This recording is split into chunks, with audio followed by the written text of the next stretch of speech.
Pasien dalam pengawasan COVID-19 yang dirawat di ruang isolasi Rumah Sakit Muhammad Hussein RSMH Palembang bertambah 3 orang. Total ada 6 PDP yang dirawat.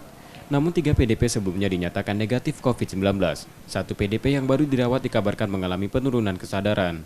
Pasien itu diketahui seorang tenaga kesehatan yang memiliki riwayat berpergian ke daerah beresiko COVID-19. Sebelumnya pasien sempat mendapat perawatan di 2 rumah sakit, namun karena kondisinya mengalami sesak nafas, batuk, dan memburuk, pasien akhirnya dipindah ke RSMH yang merupakan RS rujukan COVID-19. Sementara 2 pasien lagi merupakan TKI dan warga biasa. Kesadaran yang jelas, ada penurunan kesadaran sedikit ya. Dari ceritanya ya memang ada ya, beliau ini dari Batam. Sejak kapan Pak di Batam, berudah sejak kapan dan tiba di sini? Dari informasinya di awal-awal Maret ya, di awal-awal Maret kemarin ada riwayat pergi ke Batam. Kemudian beliau ini sakit, sudah mulai demam, batuk, pilek di tanggal 13.